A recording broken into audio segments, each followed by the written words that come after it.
Lifting activity இதில் critical லிஃப்டிங்காக எந்த ஒரு ஃபேக்டர்லாம் கன்சிடர் பண்ணுறாங்க, லிஃப்டிங் ஆக்டிவிட்டியில் இருக்கக்கூடிய ஹசார்ட்ஸ் என்ன, ப்ரிகாஷன்ஸ் என்ன, லிஃப்டிங் ஆக்டிவிட்டியை எப்படி ப்ரொசீஜர் படி பண்ணணும் அப்படிங்கிறது தான் நம்ம இந்த வீடியோ வழியாக தெரிஞ்சுக்கிட போகிறோம். நான் உங்கள் ஹரி சுதாகர். நீங்கள் இது வரைக்கும் நம்ம சேனலை சப்ஸ்கிரைப் பண்ணாமல் வீடியோஸ்லாம் வாட்ச் பண்ணிக்கிட்டு இருந்தீங்க அப்படின்னா மறக்காமல் சப்ஸ்கிரைப் பண்ணிவிட்டு பெல் ஐக்கானை ப்ரெஸ் பண்ணிடுங்க. வாங்க வீடியோக்குள்ளே போகலாம். ஃபஸ்ட்டு நான் உங்களுக்கு லிஃப்டிங்னா என்ன அப்படிங்கிறத சிம்பிளாக சொல்லிடுறேன்.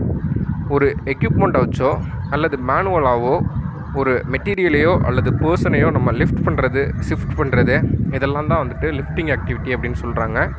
மேனுவலாக பண்ணக்கூடியது மேனுவல் லிஃப்டிங், எக்யூப்மெண்ட்டை வச்சு நம்ம லிஃப்ட் பண்ணக்கூடியது மெக்கானிக்கல் லிஃப்டிங்.